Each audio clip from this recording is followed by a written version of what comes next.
Assalamualaikum warahmatullahi wabarakatuh. Perkenalkan, nama saya Afina Nisa Abdullah dengan NIM 444323018. Pada video kali ini saya ingin menjelaskan sedikit tentang apa itu karbohidrat dan struktur, fungsi, dan sumber karbohidrat dibagi menjadi berapa. Pertama, karbohidrat merupakan biomolekul senyawa yang tersusun atas hidrogen, karbon, dan juga oksigen. Nah, jadi biasanya perbandingan antara hidrogen dan oksigen itu sebesar 2:1. Selanjutnya, karbohidrat ini merupakan bagian dari 3 makromolekul nutrien utama yang sangat dibutuhkan oleh tubuh selain protein dan juga lemak. Nah, selanjutnya ada struktur dan klasifikasi karbohidrat. Pertama ada monosakarida.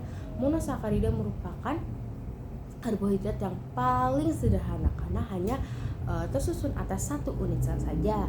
Seperti contoh ada glukosa, fruktosa, dan juga ada galaktosa. Yang kedua ada disakarida. Disakarida itu terdiri dari 2 unit monosakarida yang saling saling berikatan sama lain. Nah, contohnya tuh seperti sukrosa. Sukrosa itu merupakan gabungan dari glukosa dan juga fruktosa. Dan selanjutnya ada laktosa. Laktosa itu merupakan gabungan dari glukosa dan galaktosa. Nah, selanjutnya ada maltosa. Maltosa ini merupakan gabungan antara glukosa dengan glukosa. Nah, dan yang selanjutnya ada oligosakarida. Oligosakarida ini merupakan terdiri dari 3-10 unit monosakarida. Contohnya tuh sayur dan biji-bijian. Dan yang terakhir ada polisakarida. Polisakarida ini terdiri dari banyak unit monosakarida. Contohnya tuh pati, glikogen, terus juga selulosa. Selanjutnya ada metabolisme karbohidrat. Nah, tahap yang pertama tuh tahap pencernaan. Jadi karbohidrat karbohidrat kompleks dipecah menjadi monosakarida oleh enzim pencernaan, yaitu mulut, lambung, dan usus halus. Selanjutnya tahap yang kedua tuh tahap absorpsi. Ya, di tahap ini itu monosakarida itu diserap oleh sel-sel usus halus dan juga masuk ke aliran darah. Selanjutnya adalah tahap glikolisis. Proses ini tuh merupakan proses pemecahan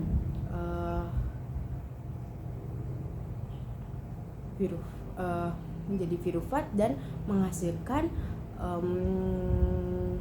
ATP atau dalam kurung energi dan NADH. Dan yang terakhir adalah siklus Krebs dan rantai transport elektron. Nah, jadi pirufat ini dipecah menjadi asetil CoA dan nanti akan masuk ke dalam siklus Krebs. Nah, nanti akan dihasilkan lebih banyak energi atau ATP oleh rantai transport elektron. Nah, selanjutnya ada fungsi karbohidrat. Yang pertama itu sebagai sumber energi. Jadi karbohidrat ini akan dipecah menjadi glukosa. Nah, glukosa ini akan digunakan oleh sel untuk sebagai makanan utama.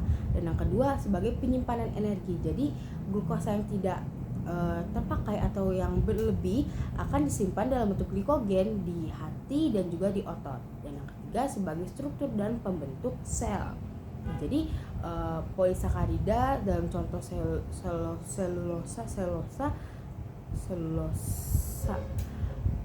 selulosa akan membentuk struktur pada dinding sel tumbuhan. Sementara kalau glikoprotein dan glikolipid itu dia akan membentuk struktur pada membran sel. Nah, yang terakhir sebagai metabolisme. Nah, dia itu membantu memetabolisme lemak dan protein serta membantu mencerna dan juga menyerap nutrien. Nah, sumber karbohidrat ini dibagi menjadi 2. Yang pertama tuh ada karbohidrat sederhana dan yang kedua ada karbohidrat kompleks. Nah, karbohidrat sederhana merupakan karbohidrat yang mudah dicerna oleh tubuh. Tapi sayang sekali karbohidrat sederhana ini mengandung sedikit sekali serat. Nah, hal ini menyebabkan lonjakan gula darah menjadi tinggi apabila kita mengkonsumsi karbohidrat sederhana ini, karena pada dasarnya serat itu membantu memperlambat proses pencernaan. Jadi gula darah tuh tetap stabil, nggak melonjak tinggi.